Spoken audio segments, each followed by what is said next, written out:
எனது அன்பு நேயர்களே வணக்கம். உலகெங்கும் வாழும் பாபு சயின்டிபிக் ஆஸ்ட்ராலஜி சேனலின் விருச்சிக ராசி அன்பர்களே, உங்களை இந்த பதிவிற்கு அன்போடு வரவேற்கின்றேன். கடந்த 18 மே 2025 முதல் உங்களுடைய ராசிக்கு 10ஆம் நிலையிலே கேது பயணம் என்பது இருக்கிறது. இது தொழில் ரீதியாக உங்களுடைய புகழ் குறைந்திருந்தால், நேர்மையா உங்கள் பக்கம் இருக்கிறது என்றால், நிச்சயமாக இந்த புகழ் வெளிச்சம் என்பது இப்போது உங்களை சேர்ந்திருக்கும். இழந்த நன்மதிப்பை எல்லாம் பெறுவதற்கான வாய்ப்பை எல்லாம் இந்த கேது 10ஆம் இடத்துல இருக்கும்போது தொழிலிலே ஒரு மும்மரமாக ஒரு ஸ்ரத்தையோடு ஒரு அர்ப்பணிப்பு பிடிப்போடு வேலை செய்யும் போது வெற்றியை தர துவங்கி இருக்கும். இப்படி இருக்கக்கூடிய காலத்துல ஜூன் 7 2025 முதல் செவ்வாய் உங்களுடைய ராசிநாதன் மற்றும் 6ஆம் இடத்திற்கும் அதிபதி செவ்வாய். அந்த செவ்வாயானவர் 10ஆம் இடத்துல இருக்கக்கூடிய கேதுவோடு இணைந்து 28 ஜூலை 2025 வரை 81 நாட்கள் பயணப்படுவார். இதுல எப்படிப்பட்ட அனுகூலங்களை எல்லாம் தருவார்? இது அங்காரக யோகமாக இருக்க போகிறதா? ஏனென்றால் ராசிநாதன் கேதுவோடு 10ஆம் இடத்துல இதனுடைய சிறப்புகள் என்ன என்று விவரமாக பார்ப்போம். இதுவரை சப்ஸ்கிரைப் செய்யாத நண்பர்கள் சப்ஸ்கிரைப் செய்து இந்த பதிவை முழுவதுமாக கேட்டு பயனுள்ளதாக இருக்கும் என்றால் லைக் செய்து மற்றவர்களுக்கும் ஷேர் செய்து தொடர்ந்து உங்களுடைய ஆதரவை நல்க மிக அன்போடு வேண்டுகின்றேன். அன்பு நேயர்களே, இந்த கேது செவ்வாய் இணைவு என்பது ஒரு அற்புத ஆற்றல் நிறைந்த சிம்ம ராசி மண்டலத்தில் நடக்கிறது. சிம்மம் என்றாலே ஆட்சி, அதிகாரம், அது மட்டுமல்ல ஒரு ஆணவத்தோடு நடந்து கொள்ளக்கூடிய போக்கு, விடாப்பிடியாக செயலை செய்து காட்டக்கூடிய தன்மை, இவையெல்லாம் இந்த சிம்ம ராசிக்குள் பண்புகளில் அடங்கும். அரசன் நினைத்தால் அன்றே கொள்வான் என்பார்கள். அது போன்ற அரசினுடைய அற்புத சக்தி வாய்ந்த நிலத்தில வீறு கொண்டு எழக்கூடிய செவ்வாய், செவ்வாயை போன்றே உள்ளிருந்து வேலை செய்து விடக்கூடிய, அந்த வேலை செய்வதென்பது மிகப்பெரிய ஆற்றலை விடுத்து விடக்கூடிய அமைப்பை தரக்கூடிய கேது. இந்த கேது செவ்வாய் மிகப்பெரிய ஆற்றல் பொருந்திய ஒரு இடத்தில இணைவது என்பது ஒரு மாபெரும் ஆற்றலை வெளிப்படுத்தக்கூடிய அமைப்பு.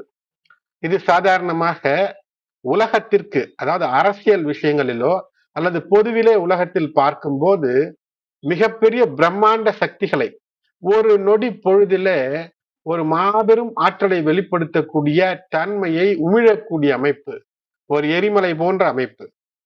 1989 பின்பாக இப்படி ஒரு அமைப்பு இந்த நிலையிலே, அதாவது கேது செவ்வாய் இணைவென்பது சிம்மத்திலே அமைந்திருக்கிறது.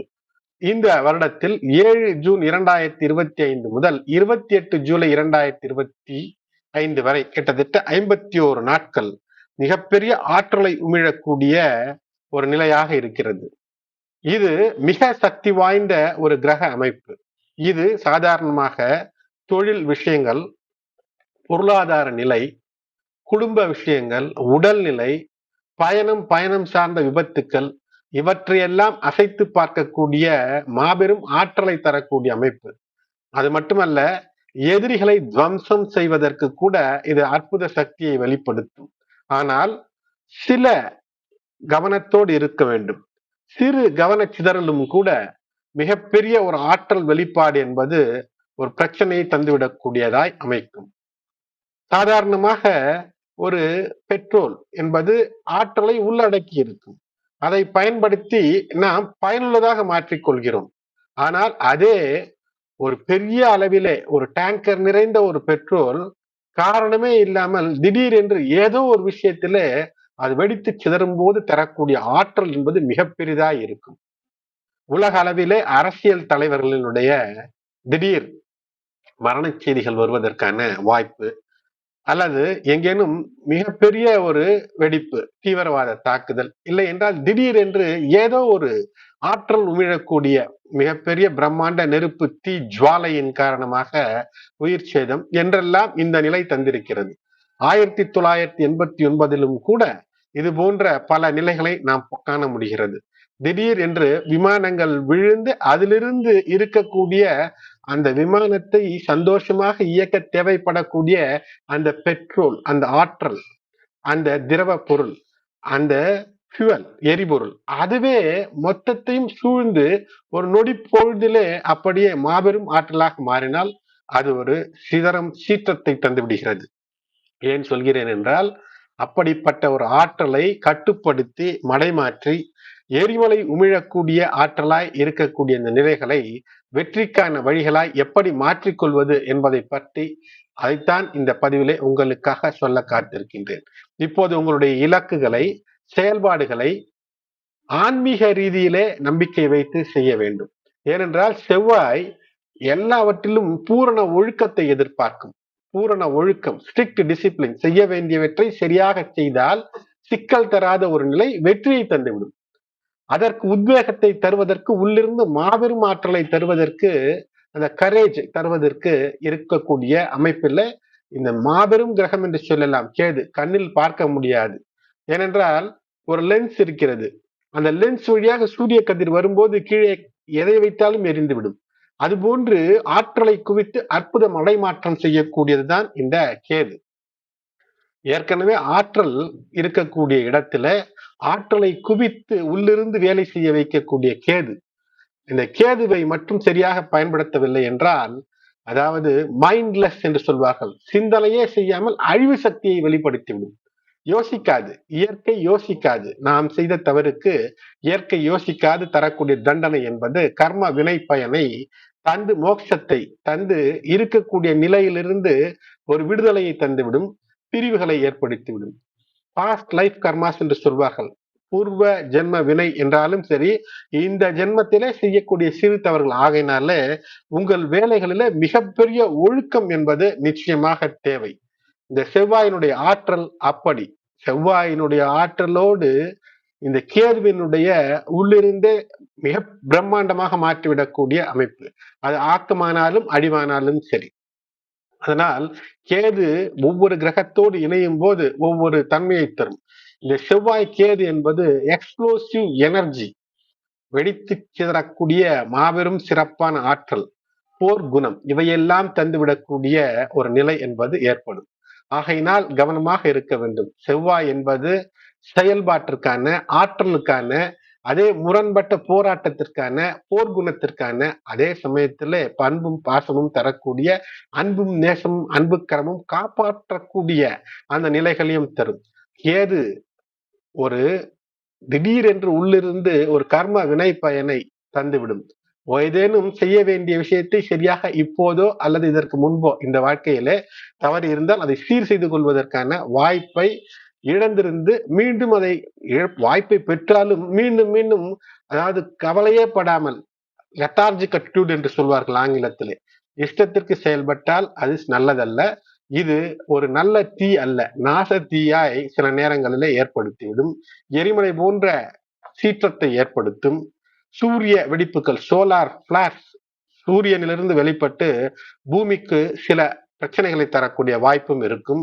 நீருக்குள் மாபெரும் வெடிப்பு ஏற்பட்டால் அது தென்னக நிலைகளை பாதிக்கும். அதாவது சதர்ன் டைரக்ஷன்ஸிலே, பூமியினுடைய சதர்ன் டைரக்ஷன் இருக்கக்கூடிய தென்பகுதியை பாதிக்கும். ஒரு சுனாமி 2004 வந்ததல்லவா, அது போன்ற ஒரு பேராற்றல் எங்கோ எத்தனையோ ஆயிரம் மைல்களுக்கு அப்பா நடக்கக்கூடிய ஒரு நிகழ்வானது அந்த ஆற்றலை வேறு ஒரு இடம் உணர்ந்து மனித குலத்திலே சில அழிவுகளை தந்ததல்லவா, அது போன்ற நிலைகளுக்கு கூட காரணமாகும். விமான விபத்துக்கள், கப்பல் விபத்துக்கள் எல்லாம் திடீரென்று மனிதனுடைய சிறு சிறு தவறுகளால் தான் இது ஏற்படும். அதனால்தான் ஒழுக்கம், டிசிப்ளின் இல்லாத நிலையில ஏற்படும்.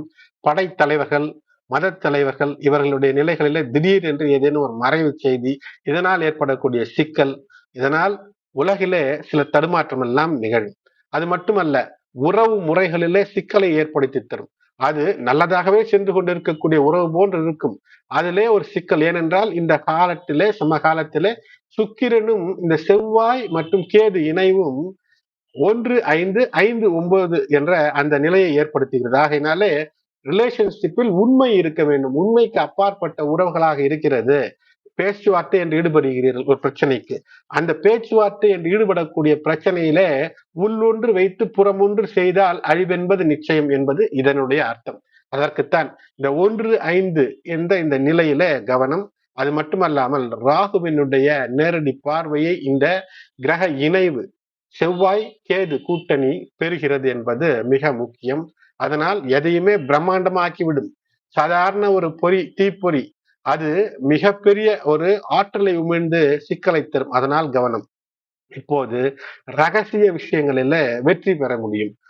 எந்த நிலை உங்களுடைய ஜாதகத்திலே இந்த நிலை அமைகிறதோ அதில் ரகசிய செயல்பாடுகள், திடீர் மாற்றம் இவையெல்லாம் இருக்கும். 10ஆம் இடத்துல இந்த கேது செவ்வாய், இந்த அங்காரகன் கேதுவோடு இணைந்து இருக்கக்கூடியது அங்காரக யோகமாக மாற்றிக்கொள்ள வேண்டும் என்றால் சட்டத்திற்கு புறம்பான எந்த விஷயமும் செய்யக்கூடாது, தடுமாற்றம் இருக்கக்கூடாது, தடமும் மாறக்கூடாது. நம்பியவர்களை நம்பியபடி வெற்றிக்கான வழியிலே உங்கள் குடும்பம் உங்களை நம்பி இருக்கும். ஆனால் இந்த நிலையினுடைய சிக்கல் என்னவென்றால், இந்த கேது செவ்வாயினுடைய இணைவு, இந்த இணைவினுடைய அந்த பார்வை பலம் என்பது 4ஆம் இடத்தில் இருக்கிறது, 5ஆம் இடத்திலும் இருக்கிறது. ஆகையினால் உங்களுடைய வாழ்க்கை துணை, குழந்தைகள், காதல் இவற்றில தேவையற்ற உக்கிர பேச்சு, வீண் வாக்குவாதங்கள் குடும்பத்தில் குறிப்பாக கூடாது. வீடு வாங்குவது, நிலம் வாங்குவது போன்ற விஷயங்களில் சற்று சாத்வீகமான அணுகுமுறைகளை கையாண்டு சிக்கலில் இருந்து வெளிவருவதற்கான வாய்ப்பை தேட வேண்டும். அர்த்தாஷ்டம சனியாக இருந்தவர் பஞ்சம சனியாக சென்று சனி பகவான் இப்போது உங்களுடைய ராசிக்கு 5லே பரிணமிக்க கூடியவர். இதே சமகாலத்திலே ஜூலை 13லே வக்கரம் பெறுவார். ஆகையினால் மீண்டும் ஒரு அர்த்தாஷ்டம சனி போன்ற பலன்களை தர துவங்குவார். கவனம். இருந்தாலும் கூட இந்த ராசிக்கு, அதாவது உங்களுடைய ராசிக்கு 7ஆம் இடத்து அதிபதி, விருச்சிக ராசிக்கு 7ஆம் இடத்து அதிபதியான சுக்கிரன் ஜூன் மாத கடைசி முதல் அவர் 7ஆம் இடத்திலேயே ஆட்சி வீட்டிலேயே வந்து அமர்வது என்பது மாளவியா யோகத்தை தரும். நீங்கள் நல்ல சந்தோஷங்களை அனுபவிக்க முடியும். இப்போது மனநிலையை ஒருநிலைப்படுத்திக் கொள்ள வேண்டும். மனதை தடுமாற விடக்கூடாது. ஏனென்றால் உங்களுடைய ராசியில சந்திரன் நீச்சப்படுவார், 7ஆம் இடத்திலே உச்சப்படுவார். ஆகையினால் வாழ்க்கை துணையோடு எப்படி வாழ்க்கை துணை அமைந்தாலும் ஏதோ ஒரு குழப்பத்தை நீங்கள் விளைவித்து விட முடியும். ஆகையினாலே கவனம். உங்களால் உங்களுடைய வாழ்க்கை துணைக்கு சங்கடங்கள், சச்சரவுகள் இவற்றிலிருந்து நீங்கள் எப்படி வெளியேற்றுவது, அதாவது பிரச்சனைகள் இல்லாமல் எப்படி வருவது என்ற சாத்வீக முயற்சிகளை செய்ய வேண்டிய காலகட்டமாக இது அமையும். மனதை தொடர்ந்து தொல்லை செய்து கொண்டிருந்த பிரச்சனைகளுக்கு ஒரு நல்ல சுமூக தீர்வு என்பது வரும். வருமானத்திலே ஒரு குறைவு என்பது இருக்காமல் ஒரு நல்ல வருமானம் வரக்கூடிய சூழ்நிலையை இந்த கிரகநிலை தரும். வீட்டிலே இருந்த பிரச்சனைகள் ஏதேனும் இருந்தால், திருமண பிரச்சனை, வாகன பிரச்சனை, வீடு பிரச்சனை, குடும்பத்தில் இருக்கக்கூடிய ஏதேனும் உறவு முறிவு போன்ற விஷயங்களிலே சிக்கல்களை பேசி தீர்த்து கொள்ளக்கூடிய சந்தர்ப்பத்தை இந்த கேது தொடர்ந்து தருவார். இந்த காலகட்டத்தில் கேது செவ்வாய் இணைவு என்பது ஜூலை 28 வரை நிச்சயமாக தரும். பழைய கடன் எங்கேனும் கொடுத்து வராமல் இருந்தால் அது வசூலாகக்கூடிய அமைப்பை இது தருகிறது.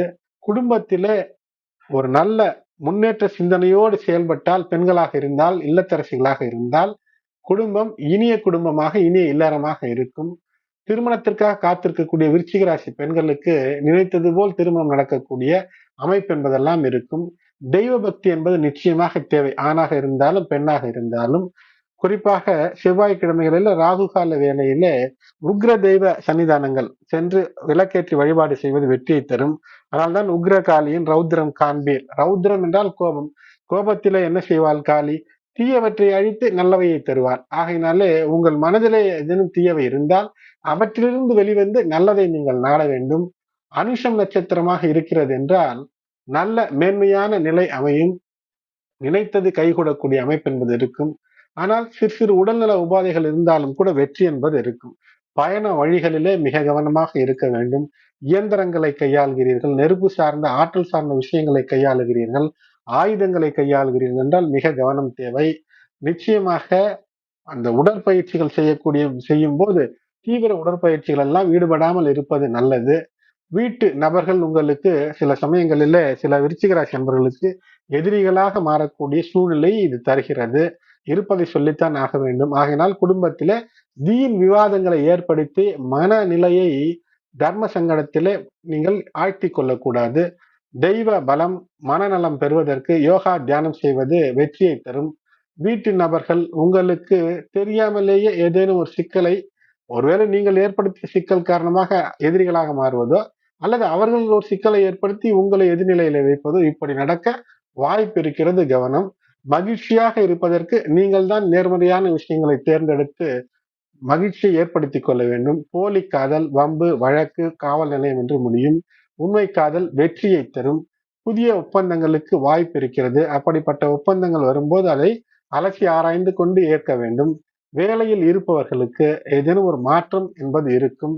அதேபோல் இழந்த புகழ், அது தேவையில்லாத ஒரு பிரச்சனை, பொய் பிரச்சனையாக இருந்தால், போலி பிரச்சனைகளாக இருந்தால் இழந்த புகழ் மீட்டெடுக்கக்கூடிய அமைப்பு, அல்லது நீங்கள் ஏதேனும் தேவையற்ற வம்பு வழக்கிலே போலியாக சிக்கி அல்லது சிக்க வைக்க முயற்சி செய்தீர்கள் என்றால் அதிலே உங்களுக்கு சிக்கல், தொழிலில் மிகப்பெரிய மாற்றங்கள் என்று ஏதேனும் ஒரு மாற்றம். ஏனென்றால் இந்த கேது என்றாலே மாற்றம், ஒரு ஒப்பந்தம், நீதி சார்ந்த விஷயங்களிலே ஒரு மாற்றம் என்று நிச்சயமாக தரக்கூடிய அமைப்பை ஏற்படுத்தும்.